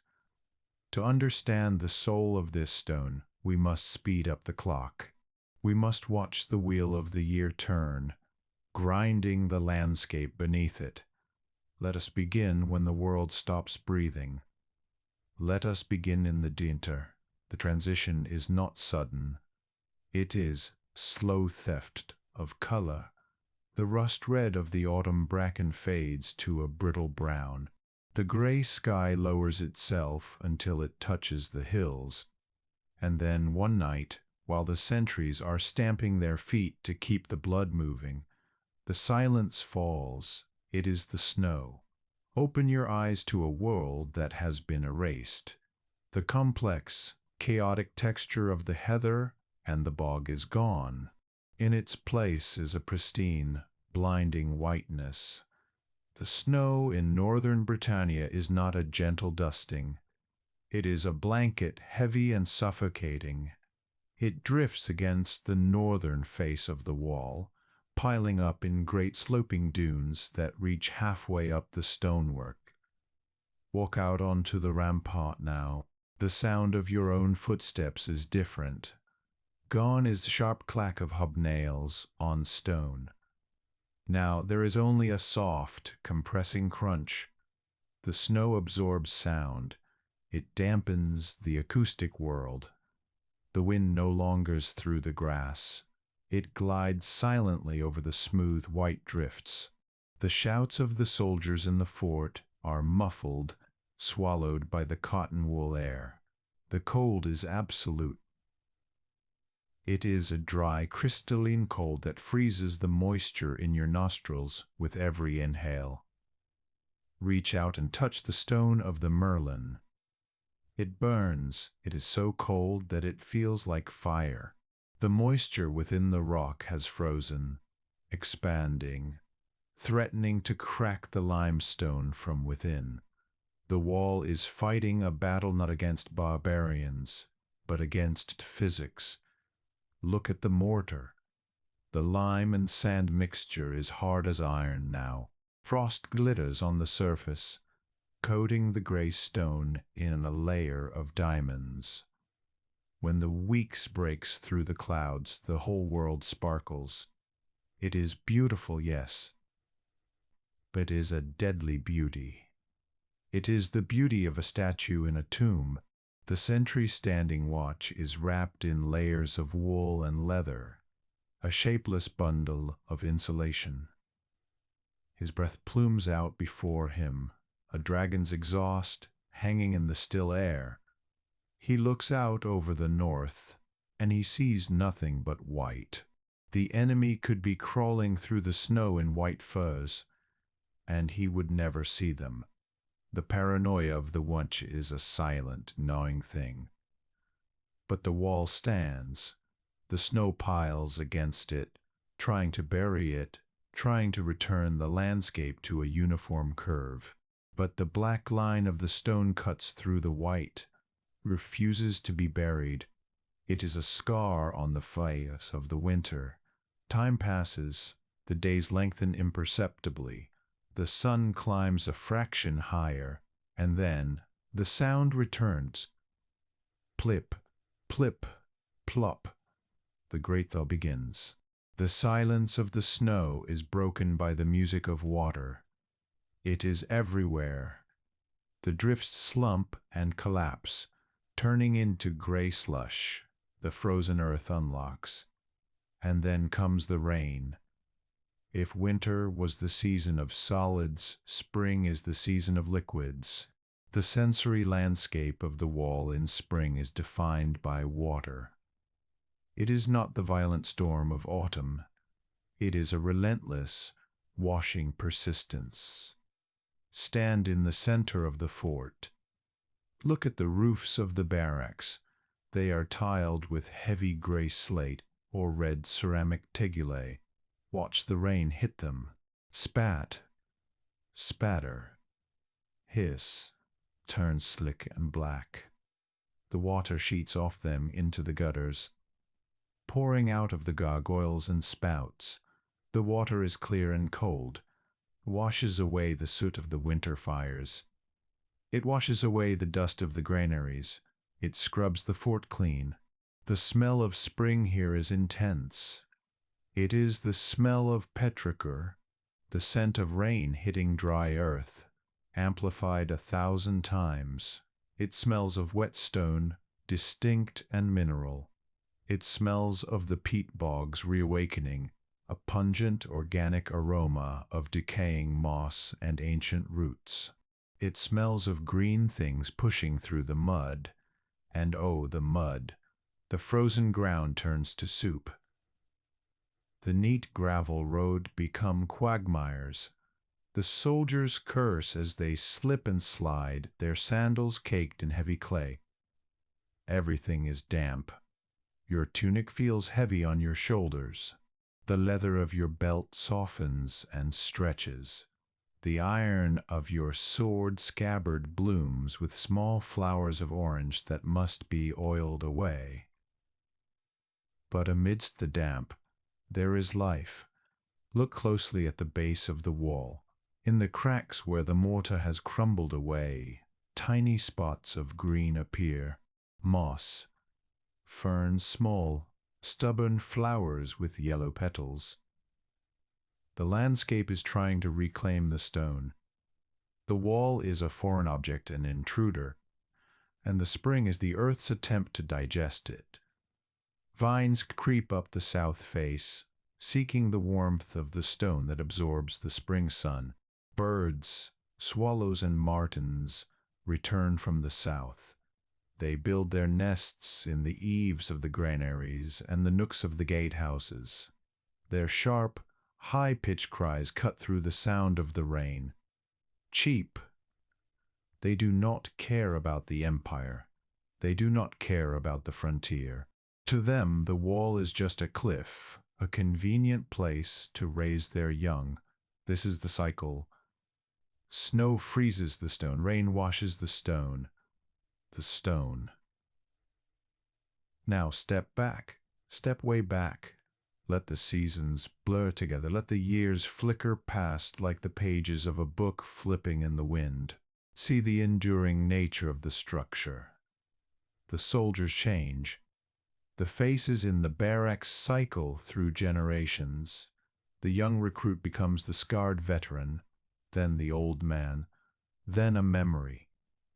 The commanders come and go, their names carved into altars, and then forgotten. The emperors in Rome rise and fall, Hadrian, Antoninus, Severus. But the stone remains. It changes, yes, ages. Look at the surface of a block that has stood for 200 years. It is no longer the sharp, crisp cube that came from the quarry. The edges are rounded, softened by 10,000 rains. The tooling marks of the chisel are faint, smoothed away by the wind. Lichen begins to grow. It starts as small circles of dusty yellow and pale green, mapping the stone like islands on a chart.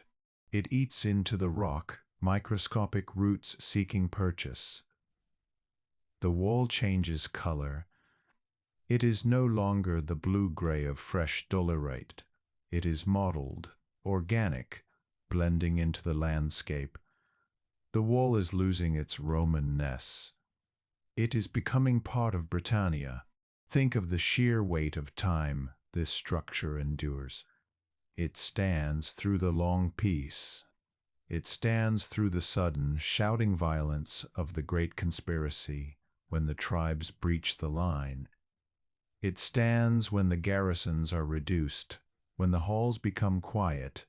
It absorbs history. Put your hand on the stone one last time. Feel the vibration of it.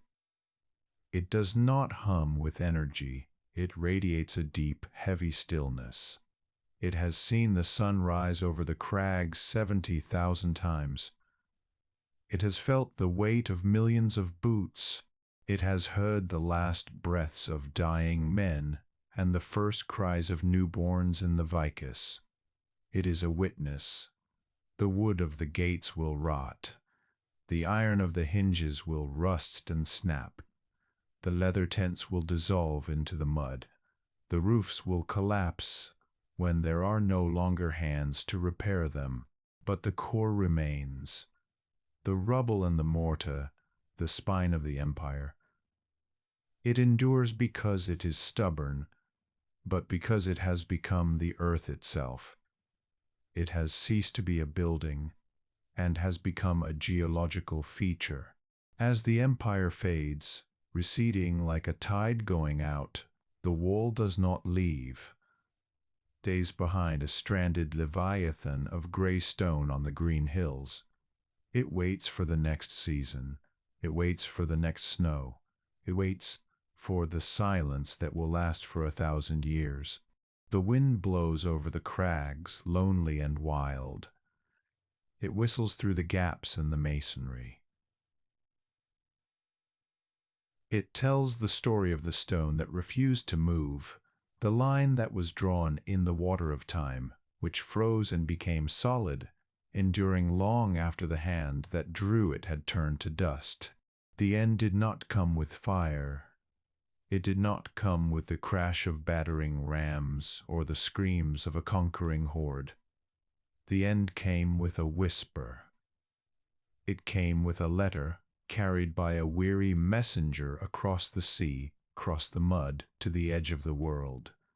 The year is 410. The empire is bleeding. Rome needs her sons. Picture the final morning at the fort. The sky is the same slate gray it has always been. The wind carries the same scent of wet heather and distant rain, but the rhythm of the fort is broken. There is no drill. There is no repair detail. There is only the sound of packing. It is a somber, hollow sound.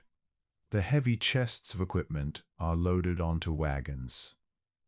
The clang of iron is different today. It is not the ring of maintenance, but the thud of finality.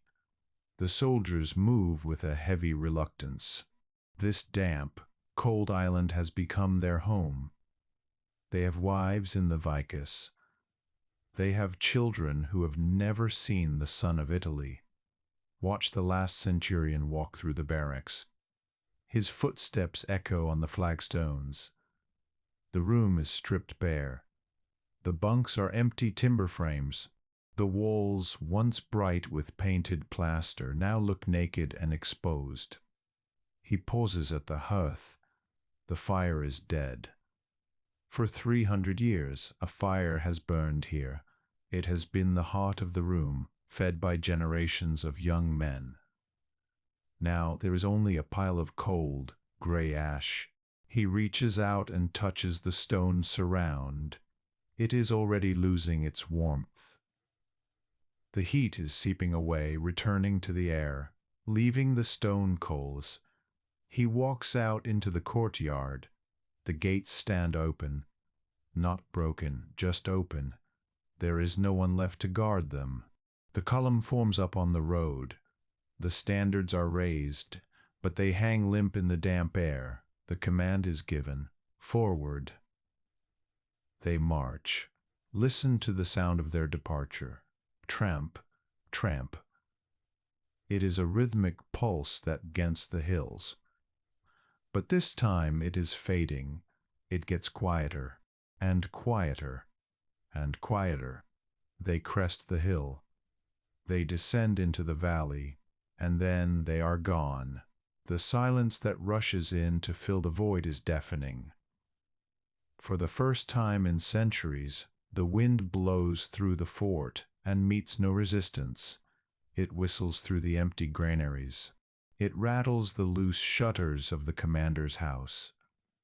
It swirls the dust in the empty streets of the civilian settlement. The locals, the Britons who lived in the shadow, watch from the hills. They approach cautiously. They touch the stones. The giants have gone. The world has changed.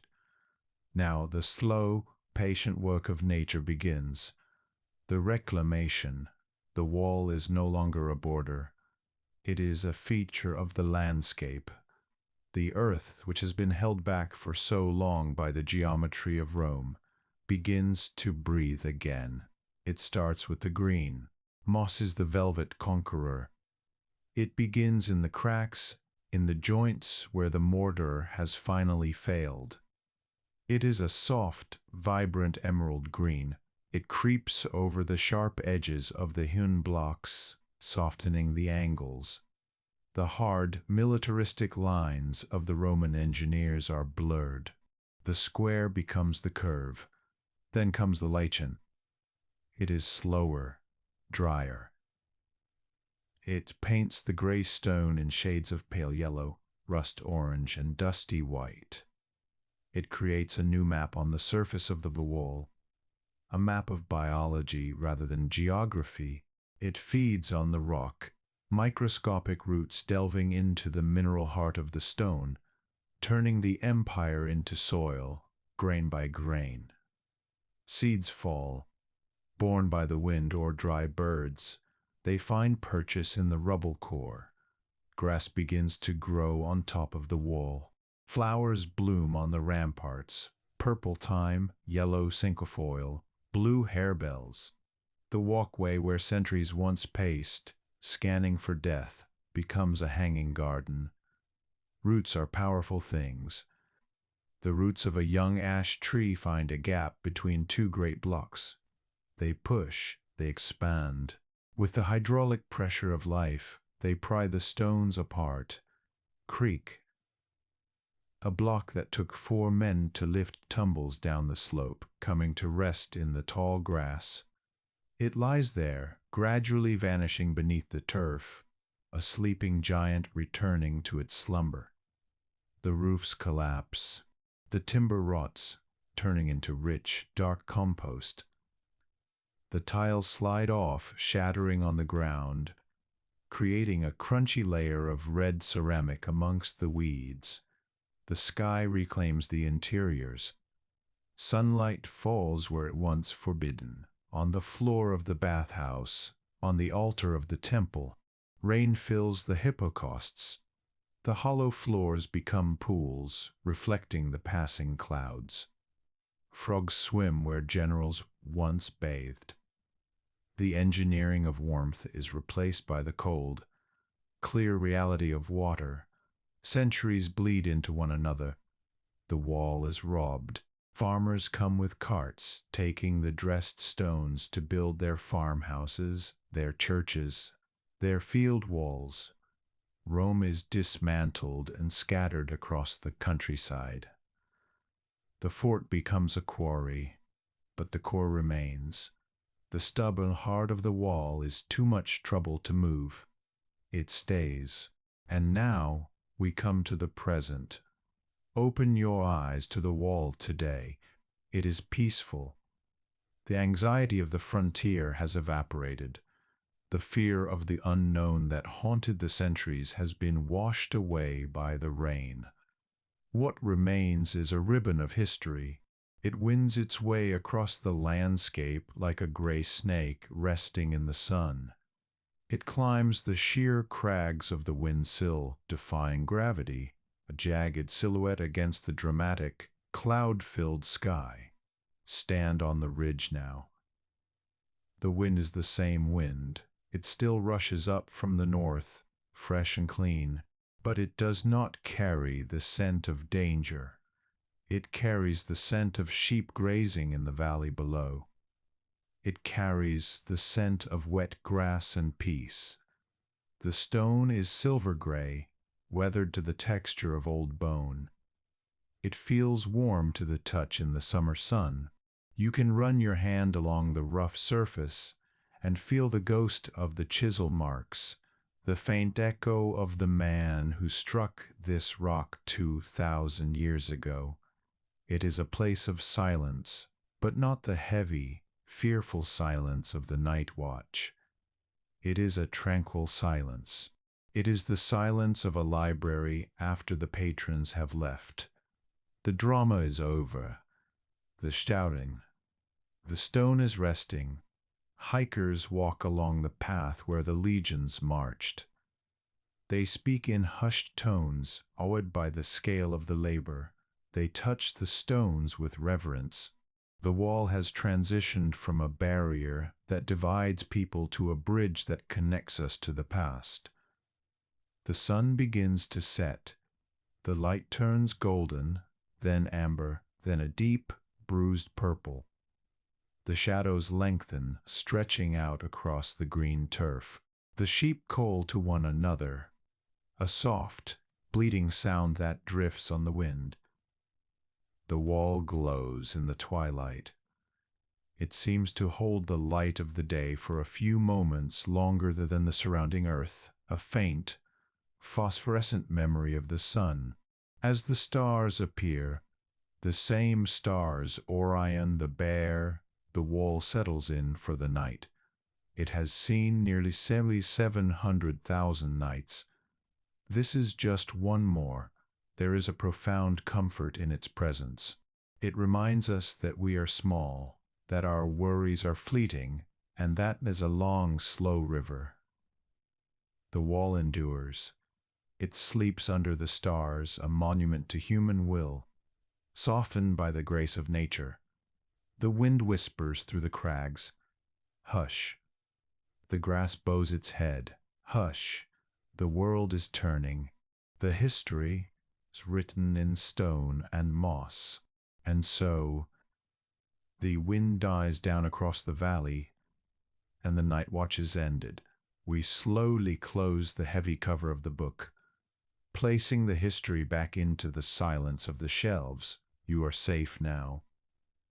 The world has stopped turning for you.